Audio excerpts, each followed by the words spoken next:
So at the end of his work, The Dialectics of the Abstract and the Concrete in Karl Marx's Capital, Ilyenkov reminds us of the fundamentals of Marxism. So if you're not very familiar with Capital, this is going to be very insightful. Even if you are familiar with Capital, you're still going to benefit from reading these final chapters.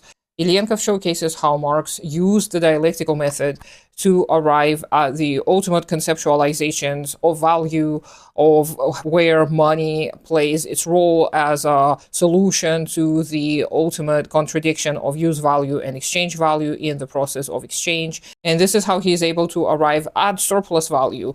And Ilyenkov, after Marx, insists that we cannot understand surplus value without understanding exchange value and use value first. And I talked about this in my last video, so go ahead and watch it first if you haven't done that yet.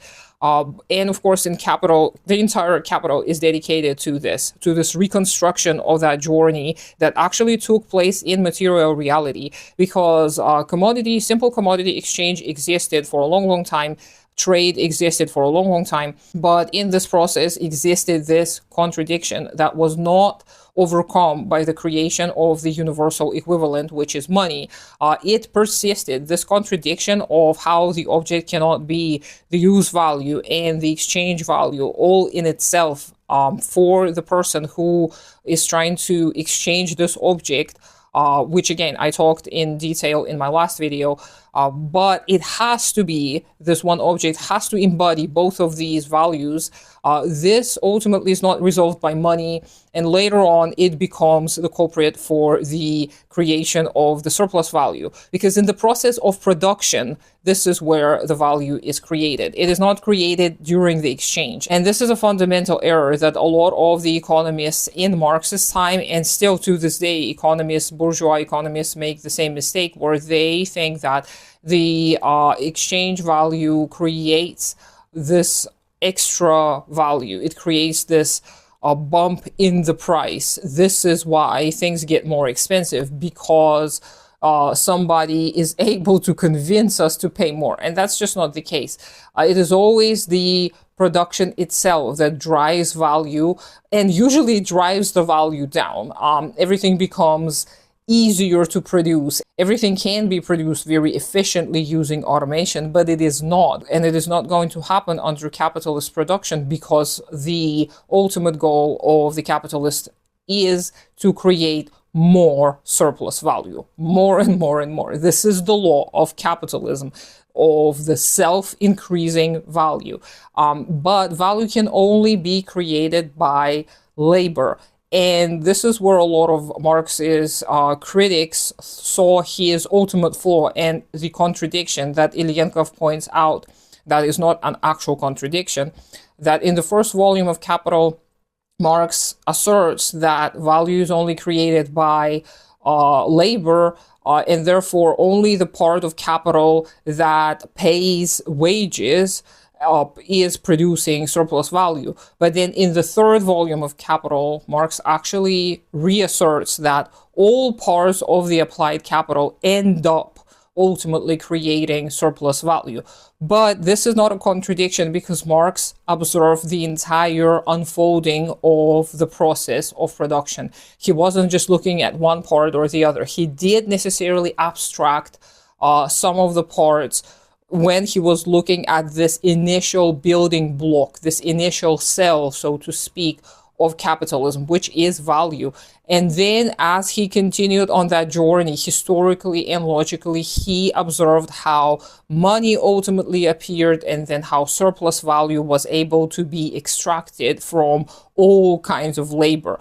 And of course, then later, we have observed more stages, which Lenin was able to describe to us, and we now are able to observe, and some of the more modern Marxist philosophers are able to explain to us, like Marina Burik does in her work, A Virtualized World of Capitalism. But this is the foundation. The understanding of value is the foundation. The understanding that only labor can create value. We don't need to have exchange in order to benefit each other and society at large. We don't have to have a market to acquire goods and possessions, we can actually produce using the same means but having different goals. And of course, there are a lot of details that are going to really clarify and help you understand capitalism. And it is an amazing journey because ultimately everything goes back to relations, right? Relations and connections of everything with everything else. And Ilyenkov reminds us that dialectics is the method of seeing the contradiction of the object in itself. He talks about it as if he's talking about a puzzle. So every object has its opposite.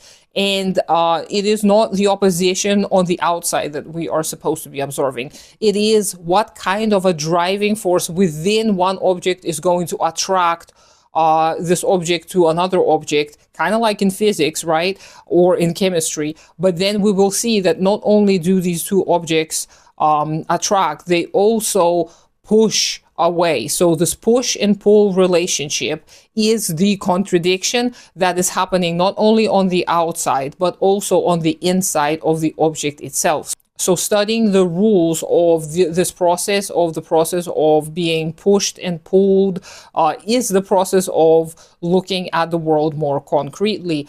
And this is what Ilyenkov asserts Marx is doing in Capital. And this is what we can learn from Ilyenkov and Marx. We can learn this method and continue to apply it to our day-to-day lives, to the ways we relate to one another, to the ways we organize with each other. So this is a very, very helpful work. If you have any questions, let me know down below. But we are switching to another work, which I'm probably going to talk about here on this channel as well. So I hope you have a great day today. Consider supporting me on Patreon. Do take care of yourself and your community first. Subscribe to me on all the other social media accounts, even though I don't do much there. And I'll talk to you sometime later.